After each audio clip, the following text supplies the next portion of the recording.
Okay, so what does God care about? Well, a bunch of things, but part of what God cares about is truth and justice.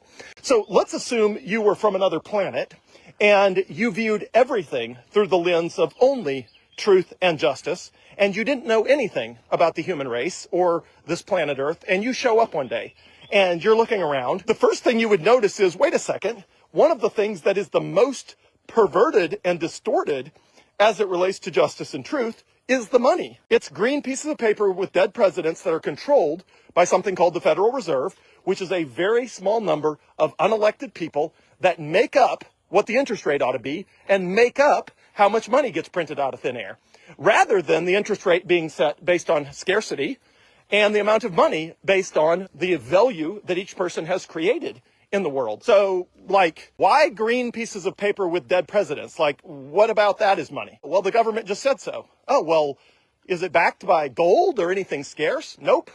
The government just made it up. It used to be backed by gold, but then that constrained the government's ability to spend money at no cost to them, at only a cost of inflation to you.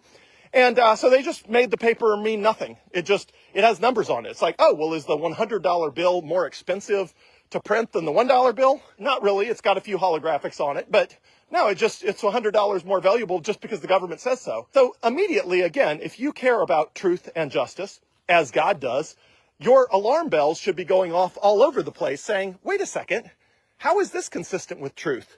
How is this consistent with justice?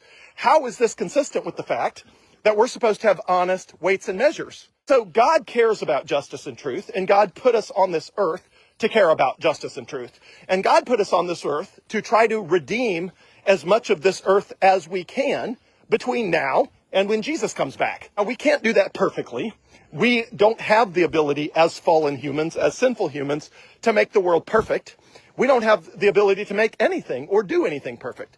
But what we can do is take aspects of the world that humans have corrupted and restore them to the best of our ability to honest weights and measures, to truth and justice. I'm a Christian. I am passionate about Bitcoin. I am passionate about Bitcoin because it brings truth and justice to a financial system that is totally screwed up and corrupted against the will of so many.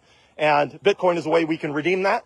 And one of the reasons God put me on this earth is to find things that we can redeem with our efforts, and helping to redeem the money of the world is a very worthwhile cause and something I'm deeply passionate about.